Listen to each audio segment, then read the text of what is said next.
Смотрите, какая большая сосна. Я бы хотела для мамы несколько веточек елочек в вазу поставить.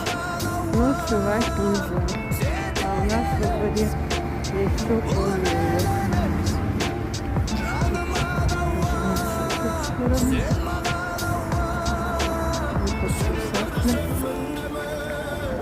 Здесь тоже родственники живут.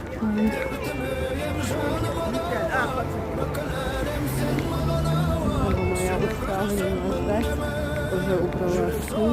Сейчас будет ругаться. Но к этому я уже привыкла.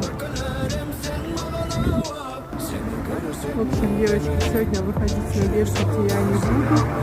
Поедем домой, чуть-чуть приберу, что-нибудь приготовим. Потому что мама толком ничего не вкусное.